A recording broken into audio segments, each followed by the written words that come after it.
حضرت عبداللہ بن عمر بن العاص رضی اللہ تعالیٰ عنہ آپ روایت کرتے ہیں کہ آقا علیہ الصلوۃ والسلام نے ارشاد فرمایا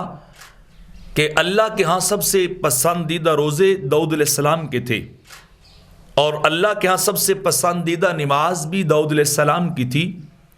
کہ آپ رات کا آدھا حصہ سوتے تھے اور پھر جاگ کر ایک تہائی حصہ میرے آقا فرماتے ہیں وہ اللہ کی بارگاہ میں قیام کرتے، نماز پڑھتے، مناجات کرتے اللہ کی بارگاہ میں، اور رات کے آخری پہر پھر جو ہے وہ سو جایا کرتے تھے۔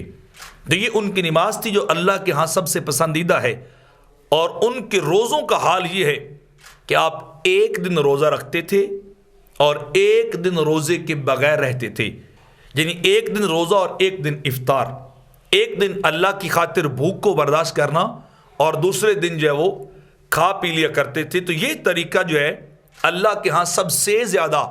روزوں کا بھی اور نماز کا بھی جو ہے پسندیدہ ہے۔ اور عثمان بن ابی العاص وہ روایت کرتے ہیں کہ آقا علیہ الصلوۃ والسلام نے ارشاد فرمایا کہ روزہ تمہارے لیے جہنم سے ڈھال ہے، بچاؤ کا ذریعہ ہے، جس طرح میدان جنگ میں تمہیں تمہاری زرہ بچاتی ہے۔ جب بھی کوئی دشمن وار کرتا ہے تو وہ بندہ، وہ مجاہد، وہ فوجی اپنی زرہ کو آگے کرتا ہے تو دشمن کے وار سے بچ جاتا ہے۔ تو فرمایا روزہ بھی جہنم کی آگ سے اسی طرح تمہارے لیے ڈھال ہے اور تمہیں بچائے گا۔ اور بہترین طریقہ روزوں کا یہ ہے کہ ہر ماہ میں 3 روزے